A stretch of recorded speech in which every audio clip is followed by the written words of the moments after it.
কিন্তু তিনজন ব্যক্তি আছে যতক্ষণ পর্যন্ত মুখ দিয়ে না বলবে মাফ করলাম, তো আল্লাহ অতক্ষণ পর্যন্ত করবে না। পশ্চিম দিকে সূর্য উঠে গেলেও করবে না।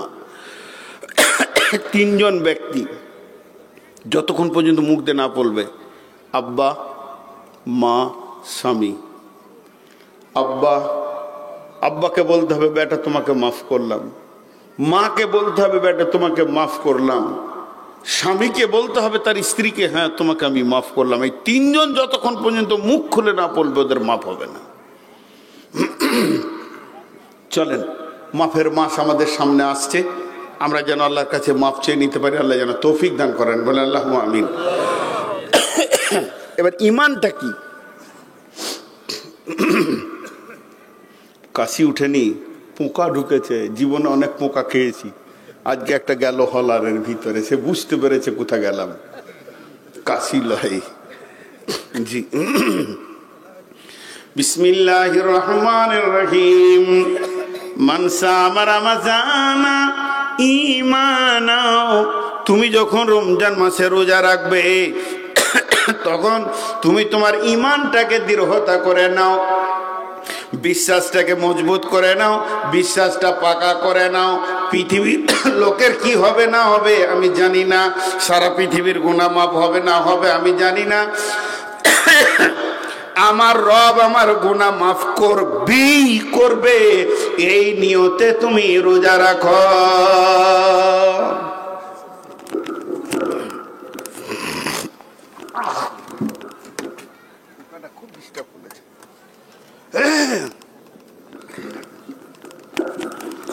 কার কি হবে না হবে আমি জানি না, আমার গুনাহ মাফ হবেই। সবাই বলি আমার গুনাহ মাফ হবেই।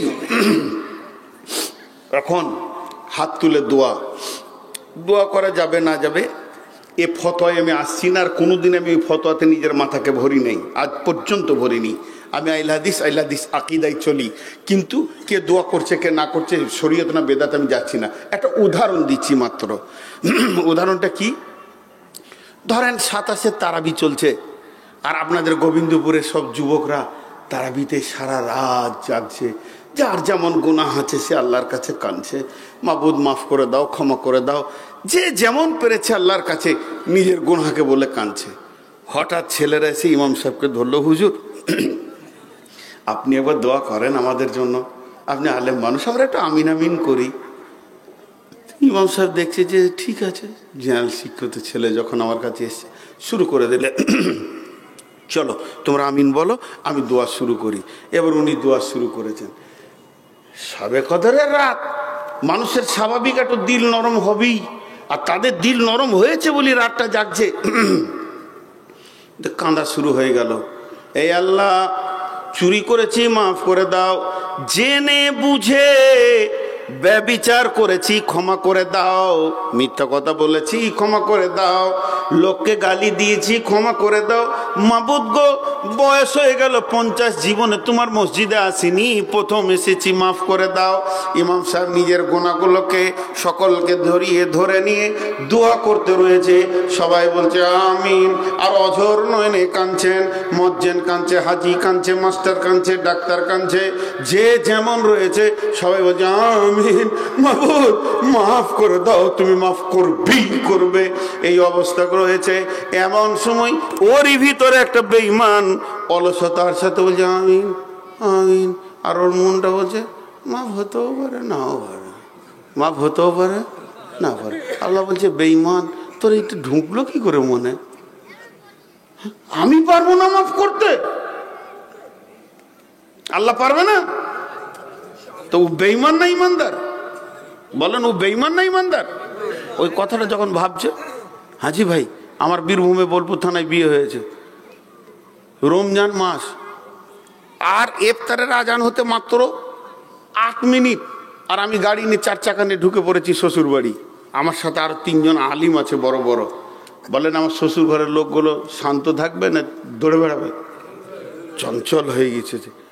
আমার শ্বশুর খালি বারান্দায় পায়চারি করছে, 4টা ছেলে 4টা গাড়ি নিয়ে বেরিয়ে গেল। একজন মাংস আনতে গেল, একজন মাছ আনতে গেল, একজন চপ পেঁয়াজি আনতে গেল, একজন ফল আনতে গেল। বউরা দরাদরি করছে হাঁড়িতে, কি করা যায়। আরে ভাই, চাষি ঘরে তো প্রতিদিন আর ফল ফ্রুট থাকে না, ডাল ভাতও খেতে হয়, কিন্তু জামাই আসলে মানুষ একটু ব্যস্ত হয়ে কিছু করে। আর আমার শ্বশুর খালি পাইচারি করছে, উফ একটু আগে যদি ফোনটাও করতো 1 ঘন্টা আগে, আমারও জানা ছিল না যে আমি যাব। পেরিয়ে যাচ্ছিলাম, হঠাৎ ঢুকেছি।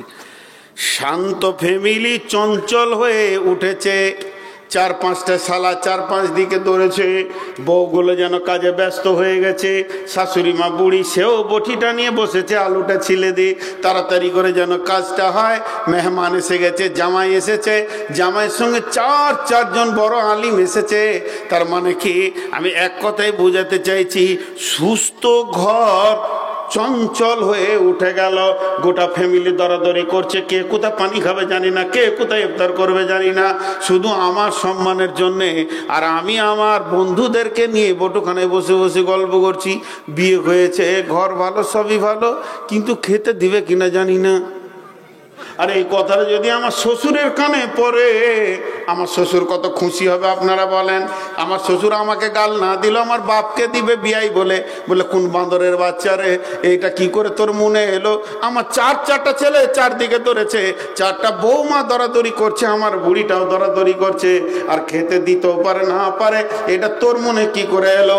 যেদিন রমজান পৃথিবীতে আসে, সেই দিন গোটা আসমান জগৎ তোলপাড় হয়ে যায়। জিব্রাইল মিকাইল দরাদরি ছুটাছুটি হয়ে যায়, জাহান্নামের দরজাগুলো বন্ধ করো, জান্নাতের দরজাগুলো খুলে দাও, মাগফিরাতের ক্ষমার দরজাটা খুলে দাও, আমার কাছে গুনার দপ্তরগুলো আল্লাহ বলছে এনে দাও। আমার গোলামেরা রোজা রাখবে, ইফতারের সময় কাঁদবে, ফজরে কাঁদবে, আমি মাপ মাপ মাপ চালিয়ে যাব। শুধু মাছটাকে মাফের মাছ তৈরি করেছি, রহমতের মাছ তৈরি করেছি, আমি কার উপরে রাখবো না। 1000 কোটি কোটি গুনাহ করে এসে চোখের পানি ফেলবে, তার উপর আমার রাগ থাকবে না। আমি এই মাছটা গোটা রহমতের দিলে বসে থাকবো, মাগফিরাতের দিলে বসে থাকবো। এদিকে শয়তানকে বেঁধে দাও, ওইদিকে জান্নাতকে সুসজ্জিত করো। হুর পরীরা যেন গান গাইতে শুরু করেছে, আর হুরেরা বলবে আল্লাহ আমাদের স্বামী কোনগুলো। রমজান মাসে যারা রোজা রাখে তাদের দিকে আল্লাহ দেখাবেন। নানা রকম ইতিহাস শুরু হয়ে গেল আসমান জগতে। এই অবস্থায় যদি কোনো মুসল্লি মসজিদে মনে মনে করে আমার গুনাহটা মাফ হতে পারে না পারে, এর মতো বেঈমান আর কে আছে? জোরে বলেন, এর মতো বেঈমান কে আছে? এর জন্য বিশ্বনবী বলছেন, মান সামা রমাযান ঈমানা, যে রমজান মাসে রোজা রাখবে ঈমানকে সঙ্গে করে, ওটা মানে হচ্ছে পৃথিবীর কার কি হলো দেখার দরকার নাই, আমার রোজা কবুল হবি, আমার গুনাহ মাফ হবি। আমার রব বলছে তুই নিশ্চিত হয়ে যা, তোর মাফ হয়ে গেছে। এটা হলো ঈমান। ইহতিসাব, ইহতিসাবের 2টো মানে করা হয়েছে। 1 নম্বর মানে হচ্ছে রোজার যে নিয়ম কানুনগুলো আছে এগুলো ঠিক করে মানতে হবে। ভ্যাত করে বেশি বকলে হবে না, গীবত করলে হবে না, পরনিন্দা পরচর্চা করলে হবে না, জিকির করো, তেলাওয়াত করো, মুখে চুপ থাকো। বেশি কেউ যদি বকে ডাকে, এই গায়, ওকে উত্তর দেবে আমি রোজা রেখেছি ভাই, আমি রোজাদার, আমি বকতে যেতে পারবো না। ওখানে ভিড় করে এক জায়গায় গল্প চলছে, আপনাকে হয়তো ডাকে শোন শোন শোন শোন শোন, সেই দিনের ঘটনাটা শুনতো, আমি রোজাদার ভাই। আল্লাহ রসুল বলছে তুমি পরিষ্কার বলে দাও আমি রোজাদার, আমি পারবো না এত বকতে। এইভাবে রোজার শুরু থেকে শেষ পর্যন্ত যত নিয়ম কানুন রুলস আছে এটাকে ঠিক রাখতে হবে, এটাকে ইহতিসাব বলছে। আর ইহতিসাব বা মানে ইখতিখলাস, এটা আবার আলাদা। সেটা হচ্ছে তুমি তোমাকে শুধাও কেন রোজা রাখতে এসেছো, তুমি তোমাকে শুধাও কেন রোজা রাখতে এসেছো। এই জায়গায় 100টা রোজাদারের মধ্যে 90 জন ফেলিয়ার হয়ে যাবে। ইহতিসাব বা মানে ইখতিখলাস। জি, কিছু রোজাদার আছে কালকে চাঁদ উঠবে, কাল বিকেলবেলা জোহরের সময় সাবান দিয়ে গোসল করে গাটা ধুয়ে নেবে, বেটিকে বলবে মা পাঞ্জাবিটা বের করে দে, টুপিটা বের করে দে, মুসল্লি হয়ে গেল। এবার এমন মসজিদে দুপুদুপি শুরু করে দেবে, প্রথম কাতার ওই দাঁড়াবে, ইমামের ঘরে খালি উঠা বসা, ঘন ঘন ফতোয়া জিজ্ঞেস করা, নবী মুসা কবার মানে পাহাড়ে উঠে চলে জিজ্ঞেস করা। মনে হবে জানো এর থেকে বড় মুসল্লি আর গায়ে কেউ নাই। আর মনে মনে গুনছে আজকে 12টা হলো, আর মাত্র 18টা আছে, আর কি 18টা হলো, আর 12টা আছে, 25টা হলো, আর 5টা আছে, 27টা হলো, আর 3টে, 29টা আর 1টা রোজা। আর যেদিন ঈদের চাঁদ উঠে যাবে সেদিন বিড়বিড় করে মসজিদকে বলবে, মসজিদ রে 1 মাস এসেছিলাম, খুব দুবুদুবি করেছি, মাফসাফ করে দিস, পারলে সামনে বছর দেখবো। মসজিদ থেকে কেটে পড়লো, এহতেসাবের বাইরে চলে গেল। এই লোকগুলি রোজা কবুল হবে না, এদের গুনাহ মাফ হবে না। এহতেসাব বা মানে ইখতিলাস। টিউ দেখেছেন সাইকেলের? কথা বলে না এতগুলো লোক। সাইকেলের টিউ দেখেছেন? নতুন টিউ এই এখনই দোকান থেকে কিনে নিয়ে এসে ক্যারিটাকে পট করে ফাটিয়ে দিয়ে টিউটাকে পাম্প করতে লেগেছে। বিসমিল্লাহ বলে শুরু করেছে, কম ইমানদার লয়ু, ফস ফস ফস করতে করতে 2 ঘন্টা চলছে, পাম্প হচ্ছে না। ঘেমে গিয়েছে, দেবে বসেছে গাছতলায়, আবার লাগবে। উঠে যখন লাগতে যেছে তখন ওর চাচার সঙ্গে দেখা, বলছে চাচা পাম্প হচ্ছে না যে। বলে কেন রে? টিউব তো নতুন রে, পাম্প করতো। ওই ঠিক নজেলে গায়ে 1 ইঞ্চি কাটা রয়েছে। হ্যাঁ রে, এখানে কাটা আছে রে। বলছে আমি কেটেছি গো। ও নিজে কেটেছে দিয়ে পাম্প করছে, নিজের হাতে কেটেছে। এইদিকে নজেলটা টিপে লাগিয়েছে আর ব্লেড দিয়ে বলছে বিসমিল্লাহির রহমানির রহিম, এতটা কেটেছে। তারপর বিসমিল্লাহ বলে কেটেছে দিয়ে পাম্প করছে। আচ্ছা বলেন টিউটা পাম্প হবে? 1 ঘন্টায় হবে, 1 দিনে হবে? আপনারা জোরে বলেন 1 সপ্তাহে হবে, 1 মাসে, 1 বছরে? যদি সূরা ইয়াসিন পড়ে পাম্প করে, সূরা রহমান পড়ে পাম্প করে, কোরআনে যদি 25 খতম দিয়ে পাম্প করে, টিউটা যেমন সারা জীবনে পাম্প হবে না।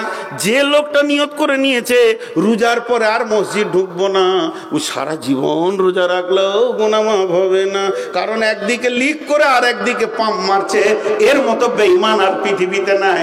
বিশ্বনবী বলছে তুই মসজিদে আসিস না, তোর আসার দরকার নাই। তোকে গাঁওয়ালা বলছে মুসাল্লি, তোকে ইমাম বলছে মুসাল্লি, তোকে মুয়াজ্জিন বলছে মুসাল্লি, তোকে হাজি সাহেব বলছে মুসাল্লি, তোকে গাজী সাহেব বলছে মুসাল্লি, তোকে ডাক্তার বলছে মুসাল্লি, মাস্টার বলছে মুসাল্লি, গাঁওয়ালা তোকে বলছে মুসাল্লি।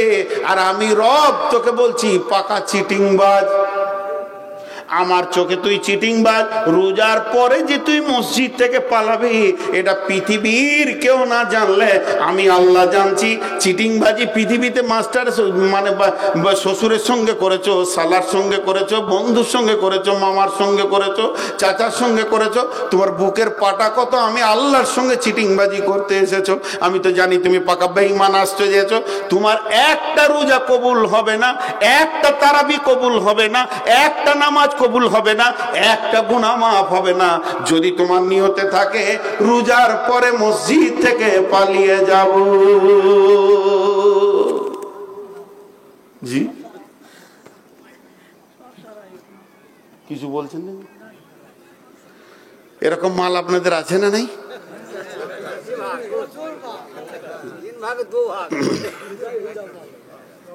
হ্যাঁ রে ভাই, রোজা মাসে মসজিদে জোয়ার লেগে যাবে, তারপরে সব হারিয়ে যাবে।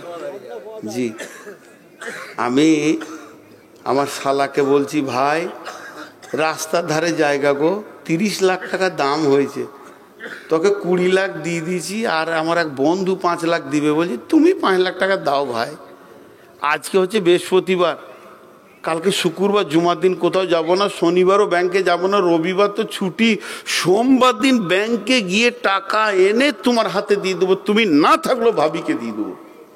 মৌলবি সাহেব মানুষ এমন করে আমার শালাকে বলছি আর কি, 5 লাখ টাকা দাও, নাহলে জায়গাটা হাত ছাড়া হয়ে যাবে, ওকে নগদ সব টাকা দিতে হবে তবে রেজিস্ট্রি করবে, নাহলে জায়গাটা নেওয়ার জন্য গায়ে আরও 20 জন লেগে আছে। 8 কাটা জায়গা, অর্ধেক তোমার বোনের অর্ধেক আমার। তখন আমার শালা গাল চুলকে মনে মনে ভাবছে যাক বোনের তো 4 কাটা হচ্ছে, তা দি 5 লাখ টাকা ধার যখন চাইছে। মুখে কিভাবে বলছি আজ বৃহস্পতিবার, কাল শুক্রবার জুমার দায়িত্ব আছে, কোথাও যাব না, শনিবার তো একবেলা ব্যাংক, রবিবার দিন ছুটি, সোমবার তোমার টাকা দিব, এটা মুখে বলছি। আর এখানে কি বলছি, টাকা দিয়ে দেখে রে শালা কত সোম গুনবি তুই, তোর বোন আছে আমার কাছে, ও ধরতে পারলে টাকা দিয়ে দিলে বিপদে পড়ে গেল। এটা আল্লাহকে করা যাবে? তুই খালি মাফ করিয়ে দেখ, আবার যেমন ছিলাম কুকুরের ন্যায় সেইখানেই চলে যাব। বিশ্বনবী বলছেন তুমি যখন রোজাতে ঢুকবে, যেদিন তুমি মসজিদে ঢুকবে, যেদিন তুমি রোজা রাখার নিয়ত করবে, দুটি নিয়তকে পাকা করে নাও। এক নম্বর হলো আমার গুনাহ মাফ হবে, আমার রোজা কবুল হবে। আর দুই নম্বর হলো হে আল্লাহ, আমি রোজা থেকে যে ট্রেনিংটা পাবো 5 ওয়াক্ত নামাজের, উজুর, গোসলের, রোজার পরে জ্ঞানবশত তোমার মসজিদের বাইরে থাকবো না, আর জীবনে গুনার ময়দানে যাব না। বিশ্বনবী বলছেন উম্মত রে তুই নিশ্চিত হয়ে যা, তোর আর কোনো চিন্তা নাই, তুই হাসতে হাসতে জান্নাতে যাবি। তো আজকে রোজার উপরে বক্তব্য রাখলাম। রোজার উপরে সব কি জিনিস আমরা আজ বুঝি না, আমাদের সেই জ্ঞান আল্লাহ দেয়নি। তো এই রোজাকে ঠিক ঠিক করে রাখবো ইনশাআল্লাহ, সবাই নিয়ত করি ইনশাআল্লাহ। এবং রোজার পরে আর আল্লাহর গোলামিত্বের বাইরে জীবন কাটাবো না, জীবন কাটাবো না, জীবনেও যাব না। জি ভাই, এখন 10টা 5 হয়ে গেল। ওই আব্দুল সালাম কই, কাহা ভাগছে ও? আব্দুল সালাম কই? আরে এখানে এসো। জি, তো এগুলা খারাপ বললাম নাকি ভাই? হায় রে আল্লাহ। শুনেন, তা কালকে রোজা, রাসূলুল্লাহ সাল্লাম ঠিক মৌকা সিজন বুঝে বক্তব্য রাখতেন। এটা প্রয়োজন ছিল কি ছিল না? হ্যাঁ, আমি কোনো ফতোয়া দিইনি, কিন্তু রোজার যে ফজিলতগুলো বললাম, অতএব এই দিকটা আমাদেরকে খেয়াল করতে হবে। কিন্তু আপনারা চাইছেন আরো 1 ঘন্টা, কিন্তু আমার রসে কুলইলে তো, আমার গেঞ্জি ভিজে গেছে, আমি সুগারের রুগী, 2খানা ট্যাবলেট খেয়ে উঠেছি, আর 1 বোতল পানি অর্ধেক করে দিলাম। ভাই আপনারা যেটা চাইছেন, আমি দুঃখ করছি না, এটা আমার জন্য দোয়া, দোয়া। কারণ অনেক বক্তা আছে বলে ওকে নামা, আর আপনারা বলছেন বলেন, এটা আমার জন্য দোয়া। আমি বুঝতে পারছি এটা আমার জন্য দোয়া। আমি বড় আলিম নই, আমার কোনো বড় কোয়ালিফাইড নেই, শুধু আমি 2টো জিনিস পৃথিবীতে পেয়েছি, এই রকম অনেক মানুষের দোয়া পেয়েছি। আল্লাহ আমাকে 5 বছর বয়সে মা নিয়েছে, কিন্তু আমাকে এখন কোটি কোটি মায়ের সন্তান করে দিয়েছে। এর থেকে বড় আর দোয়া পৃথিবীতে নেই। আর দ্বিতীয় নম্বর আমার কোয়ালিটি হচ্ছে আমি আলেমদের জুতো সোজা করি, এই জন্য আল্লাহ আমাকে 2টো কথা বলার সুযোগ দিয়েছে। কিন্তু দেখেন 2 ঘন্টার বেশি পারি না, ও তো 2 ঘন্টার বেশি ঊর্ধ্বে যাব কোথায়। তাও ছোট্ট করে একটা কথা আপনাদের কাছে ওসিয়তমূলক বলছি, যে জবানকে কন্ট্রোল করি আমরা। জবান বড় খতরনাক। এটা রোজার যা বলার বলে নিলাম, রোজার দিকটা কমপ্লিট হয়ে গেল। রোজা আর বক্তব্য কিছু নেই, টোটাল শেষ করে দিলাম এই বলে যে আল্লাহ আমাদের জন্য রমজান মাসে রোজাকে ফরজ করেছে, রোজা রাখতেই হবে। আর বিশ্বনবী বলছে তুমি যখন রোজা রাখবে 2টো জিনিস সঙ্গে নিয়ে নাও, একটা হলো ঈমান আর একটা হলো ইহতিসাব। এই দুটিকে সঙ্গে নিয়ে তুমি রোজা রাখো। এখন আমাদের সামনে রোজা আসছে, আমরা সবাই রোজা রাখবো ইনশাআল্লাহ। এটা এই পর্যন্ত শেষ। এখন যে কথাটা আপনাদের সামনে ছোট করে তুলে ধরছি, সেটা হচ্ছে 98% মানুষ জীবের কারণে জাহান্নামে যাবে। জীব বড় খতরনাক জিনিস। 98% মানুষ জীবের কারণে জাহান্নামে যাবে। এর জন্য বড় বড় ওলি বুজুর্গরা বলেন জীবকে কন্ট্রোল করো। আল্লাহ কয়েকবার বলেছেন বিসমিল্লাহির রহমানির রহিম, ওয়া ইযা কুনতুম ফাদিলু ওয়ালাউ কানা দা কুরবা ওয়া বিআহদিল্লাহি আফু যালিকুম ওয়াসাকুম বিহি লাআল্লাকুম তাকিলুন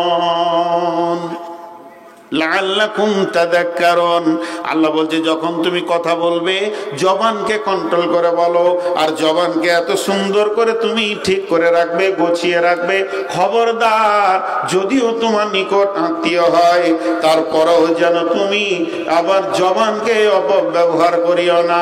এর জন্য আল্লাহ তাবারাক ওয়া তাআলা বলছেন লাইসাল বিররা আন তুওয়াল্লু উজুহাকুম কিবালাল মাশরিকি ওয়াল মাগরিবি ওয়ালাকিন্নাল বিররা মান মান আমানা বিল্লাহি ওয়াল ইয়াউমিল আখিরি ওয়া আকামাস সালাতা ওয়াল ইয়াউমিল আখিরি ওয়াল মালাইকাতি ওয়াল কিতাবি ওয়ান নাবিয়্যিন ওয়া আতাল মালা আলা হুব্বিহি যাবিল কুরবা ওয়াল ইয়াতামা ওয়াল মাসাকিনা ওয়া ইবনাস সাবিলি ওয়াস সাইলিনা ওয়া ফির রিকাব ওয়া আকামাস সালাতা ওয়া আতাজ যাকাতা ওয়াল মুফুনা বিআহদিহিম ইযা আহাদু ওয়াস সাবিরিনা ফিল বাসাই ওয়াদ দারাই ওয়া হিনাল বাস উলাইকাল্লাযীনা সাদাকু ওয়া উলাইকা হুমুল মুত্তাকুন। একটা উদাহরণ দিব। পাম্প মেশিনে পানি তোলে, পানি রাখে, পানি তোলে কিন্তু পানি রাখতে পারে না, ওর ক্ষমতা নাই। চেম্বার পানি তুলতে পারে চৌবাচ্চা, কিন্তু রাখতে পারে। একটা হলো পাম্প মেশিন আর একটা চেম্বার, দুটোই দরকার। পাম্প মেশিন পানি তোলে, পানি রাখতে পারে না, আর চেম্বার পানি রাখে, পানি তুলতে পারে না। এটা দু জায়গায় উদাহরণটা ফিটিং হবে, নারী পুরুষের জায়গায় হবে, আবার মুত্তাকির জায়গাতেও ফিটিং হবে। যারা আলিম তারা শুনেলেন নারী পুরুষে কেমন। পুরুষকে আল্লাহ ইনকাম করার ক্ষমতা দিয়েছে, কিন্তু টাকা রাখার ক্ষমতা কম দিয়েছে। ও যত মেশিনের মতো করে তত ফুরফুর করে যায়। মেয়েরা যদি ঠিক ব্রেনিয়ান হয় তাহলে টাকাটা ঘরে গুছিয়ে থাকবে। এটা আল্লাহ কোরআনে বলেছেন যে ও কি ওয়াল হাফিজুনা লিল গায়বি বিমা হাফিজাল্লাহ। হে নারী, তুমি তোমার পুরুষের সঞ্চয়কে সুন্দর করে গুছিয়ে রাখো। আবার মেয়েদের হাত যদি আলগা হয়ে যায় তো ওই সংসার মানে একদম দেউলিয়া হয়ে যাবে। আর কোনো মেয়ে যদি স্বামীর মালকে গোপনে বাপ ভাইকে দেয়, এর মতো পৃথিবীতে বড় চোর আর নাই। এর জন্য কিয়ামতের মাঠে খুব কঠিন আদালতে চলে যাবে। এর জন্য পুরুষকে ইনকাম করার ক্ষমতা দিয়েছে, রাখার ক্ষমতা কম দিয়েছে। আর মেয়েরা গুছিয়ে রাখতে পারবে, দেখবেন দিবেন খুব সুন্দর করে রেখে দিবে, কিন্তু ওরা ইনকাম করতে পারে না। আর এটা মুত্তাকির জন্য কেন বললাম? আল্লাহ আমাদেরকে মুত্তাকি বানালেন। রোজাতে কি করা হলো? রোজা আমাদের কাছে এলো কেন বলেন?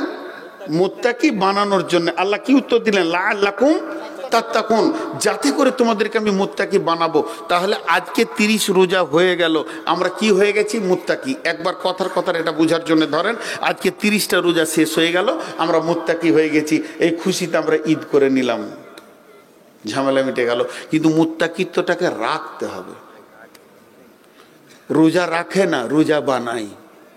রোজা বানিয়ে দিয়ে চলে যায়, রোজা আপনাকে মুত্তাকি রাখে না।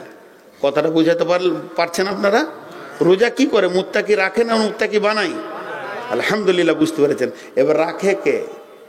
আল্লাহ তাবারক ওয়া তাআলা বলছেন, যদি তোমাকে মুত্তাকিত্বটা রাখতে হয়, খাঁচার ভিতরে যেমন পাখি রাখতে গেলে খাঁচা বানাতে হবে, মাগুর মাছ রাখতে গেলে চৌবাচ্চা বানিয়ে পানি চেঞ্জ করে করে রাখতে হবে, একে যেমন পেলে পুষে রাখতে হয়, মুত্তাকি নামে ইমানের ভলিউমকে রাখতে গেলে তোমাকে পৃথিবীর বুকে 10 খানা আমল করে দেখাতে হবে।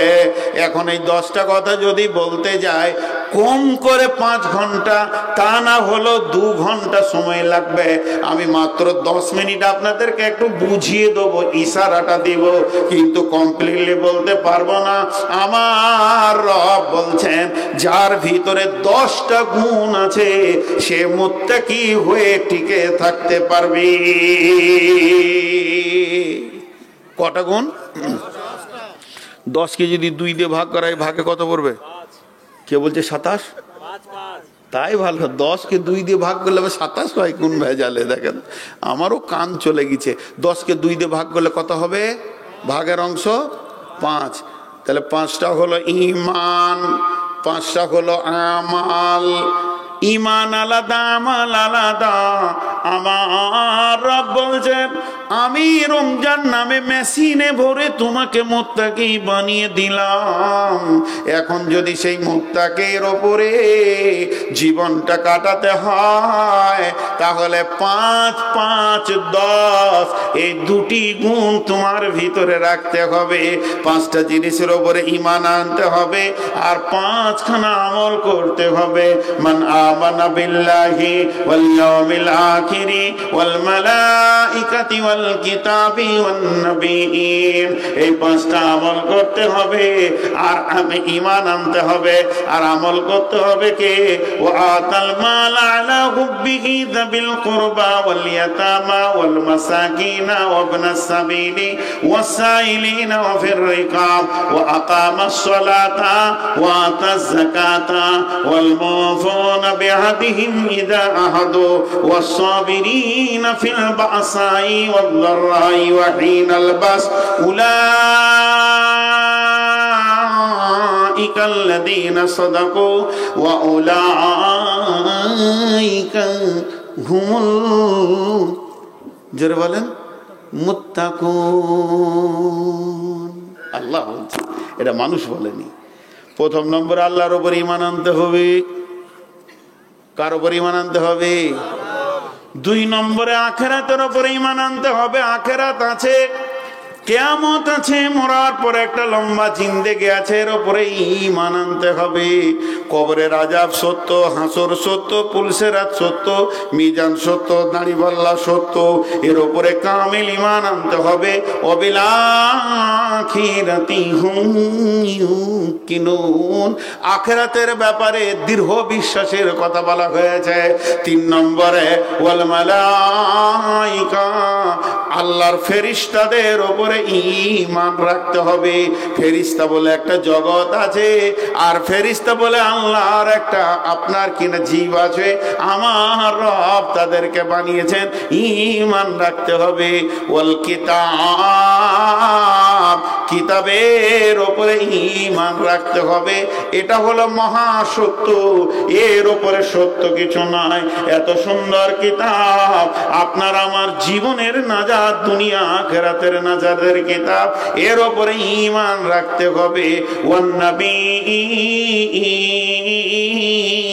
পৃথিবীর বুকে যত নবী এসেছিলেন সমস্ত নবীর উপরে ঈমান রাখতে হবে। আল্লাহর উপরে ঈমান, আখিরাতের উপরে ঈমান। আল্লাহর উপরে ঈমান আনতে গেলে সাবধানতা দিয়েছেন আল্লাহ কয়েকটা। ফাযকুরুনি আযকুরুকুম ওয়াশকুরুলি ওয়ালা তাকফুরুন। আল্লাহ বলছে তোমরা আমাকে স্মরণ করো, আমি তোমাদেরকে স্মরণ করব। যে অবস্থায় রেখেছি শুকরিয়া করে লিও, আমার বিরুদ্ধে মুখ খুলিও না। জি, খবরদার, তোমাকে আমি যেমন বানিয়েছি, যে অবস্থায় রেখেছি, যতটা মাল দিয়ে রেখেছি, এর উপরে তুমি শুকরিয়া করে লিও, আমার বিরুদ্ধে মুখ খুলিও না। এটা আল্লাহর উপরে ঈমান, দৃঢ় বিশ্বাস রাখতে হবে। শয়তান প্রতিনিয়ত ঈমান চুরি করার জন্য ছটফট করছে। খবরদার, শয়তানের কবলে পড়ে ঈমান বিক্রি করে দিও না। 2 নম্বর হলো ওয়াল ইয়াউমিল আখিরে, কঠিন মরার পরে যে জীবন আছে, জান্নাত জাহান্নাম, এর উপরে ঈমান রাখতে হবে। ওয়াল মালাইকা, ফেরেশতাদের উপরে ঈমান রাখতে হবে। এরা আল্লাহর সিআইডি, সব জায়গায় যেন ঘোরাফেরা করছে, আমার প্রতি মুহূর্ত লক্ষ্য করছে, এর উপরে ঈমান রাখতে হবে। তাহলে আল্লাহর উপরে রাখবো, তা আল্লাহ তো দেখছে, তো আবার ফেরেশতাদের উপরে রেখে কি দরকার? মানুষ বোঝে না। অনেক লোক রাস্তায় হাঁটছে, বিড়ি খেয়েছে, জোরে ফুঁক মেরে দিল। একজন বলছে মৌলভী সাহেব আসছে, খবরদার বিড়িটা নেমিয়ে দে। ও ফট করে বলছে আল্লাহকেই ভয় করি না, তো ওকে কেন করবো? বলে কি বলে না? মানুষ বোঝে না। বুঝে না আল্লাহ তোকে মাফ করে দেবে রে কিয়ামতের মাঠে। কোনো গোনা মানুষকে দেখাস না, মানুষ যদি তোর গোনা দেখে নেয় তোর গোনার সাক্ষী বেড়ে যাবে, এটা মাফ হওয়া কঠিন হয়ে যাবে। আল্লাহ তো মেহেরবান, অনেক গোনা তোর মাফ করবে, কিন্তু সামাজিকভাবে যখন প্রকাশ্যে গোনা করবি এটা মাফ হওয়া কঠিন হয়ে যাবে, ওই গোনাটা সাক্ষী বেড়ে যাবে। অতএব মানুষকে ভয় কর, মানুষকে তুই গোনা দেখাস না। খবরদার, বলে মালাইকা এরা তোর বিরুদ্ধে সাক্ষী দেবে রে, খবরদার জেনে নে আল্লাহর রহমতের ফেরেশতা তোর আগে পিছে রয়েছে। আল্লাহর ফেরেশতা সিআইডি কাজ করছে, এর উপরে ঈমান রাখতে হবে। ওয়াল কিতাব, এই কিতাবটার মধ্যে কোনো সন্দেহ নাই, সমস্ত সত্য আছে, এর উপরে দৃঢ় বিশ্বাস রাখতে হবে। ওয়ান নবীন, পৃথিবীর বুকে যত নবী এসেছিলেন এদের উপরে ঈমান রাখতে হবে। নবীরা সত্য ছিলেন না মিথ্যা? আচ্ছা, একটা কথা জিজ্ঞেস করি, আগেকার লোকরা সাদা বাটা মোটা কম বুদ্ধি ছিল, আর এখনকার মানুষ বেশি চালাক লয়? বলছে হ্যাঁ।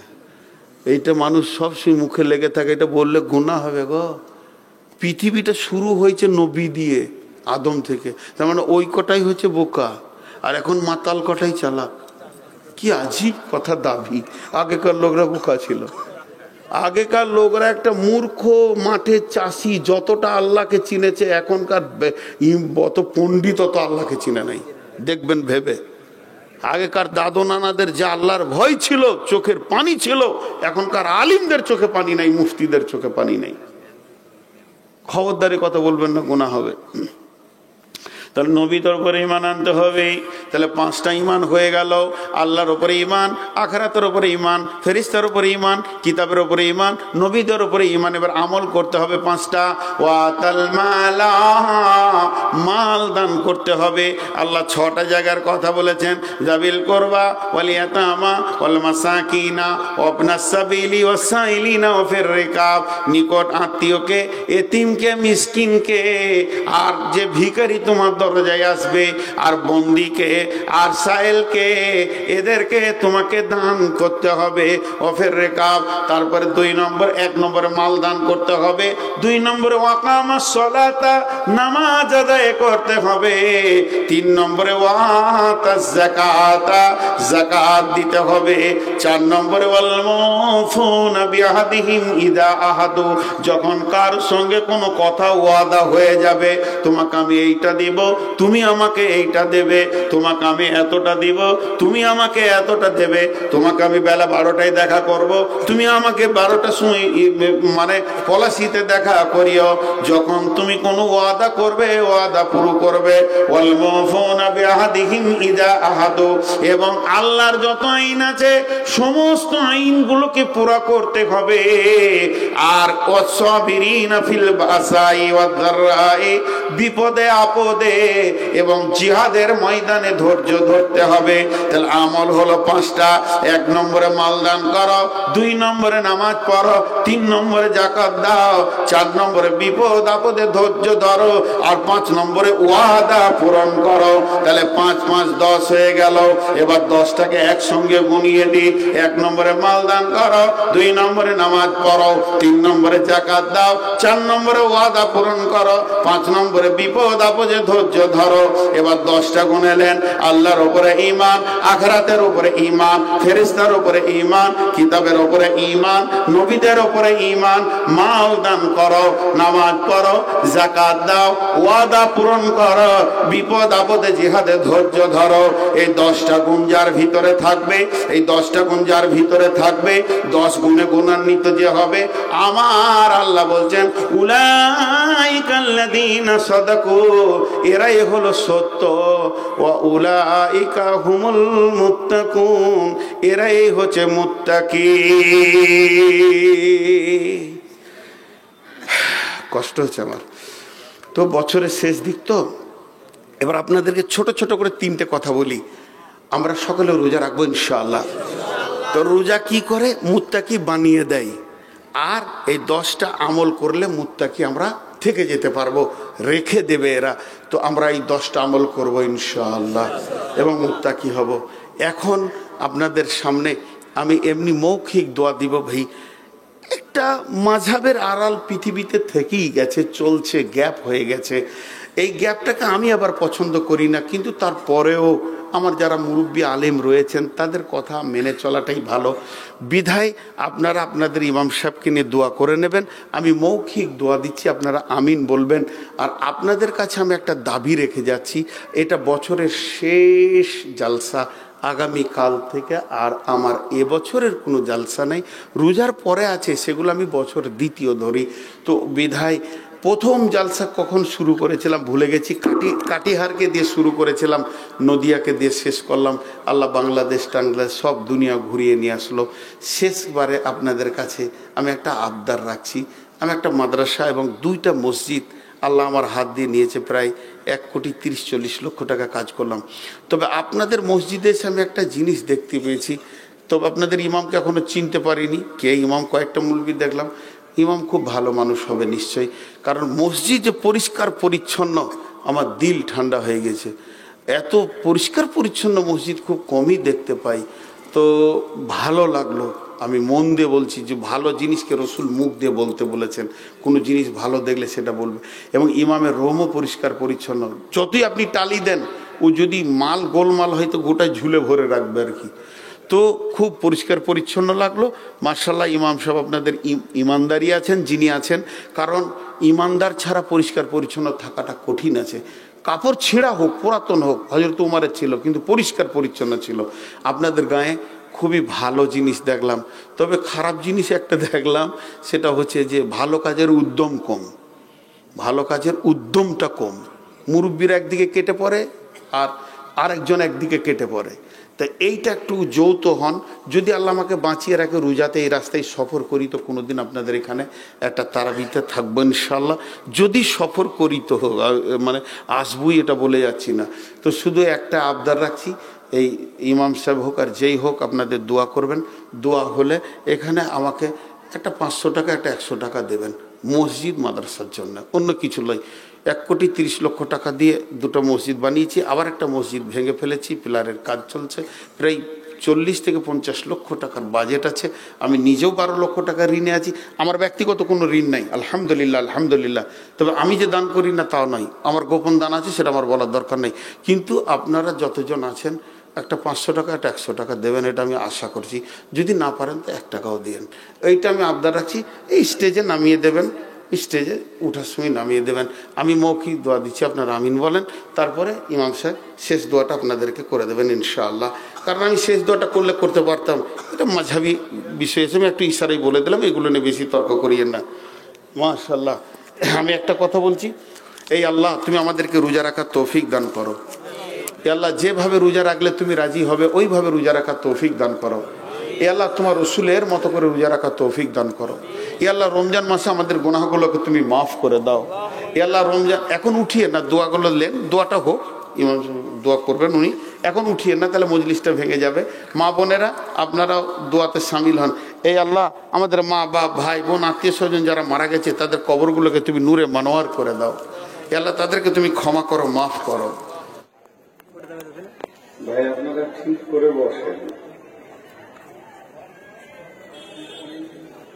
ঠিক করে বসেন, বসাটা ভুল। একটু আগে আসেন, যারা দূরে দূরে রয়েছে আসেন, এগুলো একটা জায়গায় জমে যান। সুন্নতের তরিকায় বসতে হবে। আসেন, এই ধারের লোকগুলো একটু আগে আসেন, আসেন ভাই, আল্লাহর রাস্তায় একটু আগে আসেন।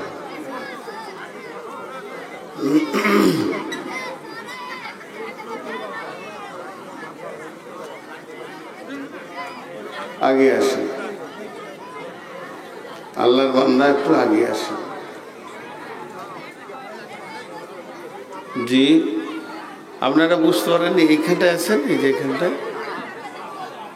মাশাআল্লাহ, জাযাকাল্লাহ। ওই গ্রুপটা উঠে এরা বাবু আগে এসো, এই সামনে চলে এসো। সুন্নতের তরিকায় বসতে হয়। জি ভাই, আগে আসেন, আসেন। আপনাদের এই গ্রুপটা আগে আসেন, এই যে সামনে আসেন, আসেন, মহব্বত করে ডাকছি, আসেন, আগে আসেন, এই গ্রুপটা আগে আসেন। চাচা একটু উঠেন, বাপ সোনামানিক একটু আগে আসেন। মাশাআল্লাহ, জাযাকাল্লাহ, মাশাআল্লাহ, খুব ভালো। আরে বাবু এই ফাঁকটাই চলে এসো, তোমরা চারজন চলে এসো। ইয়া আবুল কালাম কই, আব্দুল সালাম কই? এই গ্রুপটা আগিয়ে যান, আসেন। জি ভাই একটু আগে আসেন তাড়াতাড়ি।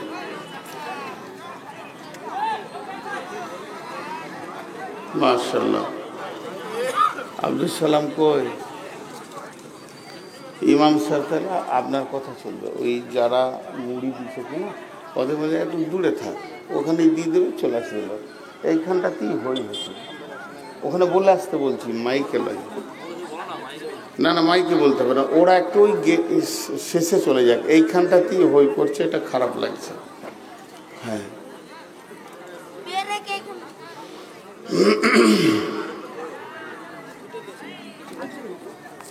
বলছি এই যারা মুড়ি দিচ্ছে এদেরকে ওই ফিল্ডের শেষে থাকতে বলো, ওই দিকে যারা আসবে দিয়ে দিবে, বাস হয়ে গেল।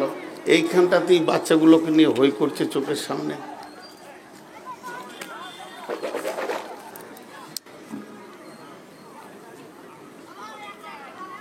আলহামদুলিল্লাহ, আলহামদুলিল্লাহ নাহমাদুহু ওয়া নাস্তাঈনুহু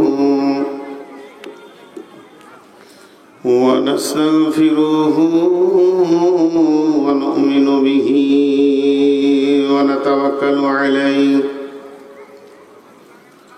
ওয়া নাউযু বিল্লাহি মিন শুরুরি আনফুসিনা ওয়া মিন সাইয়্যাতি আ'মালিনা।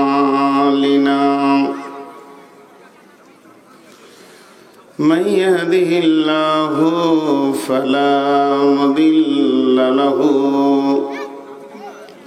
ومن يضلله فلا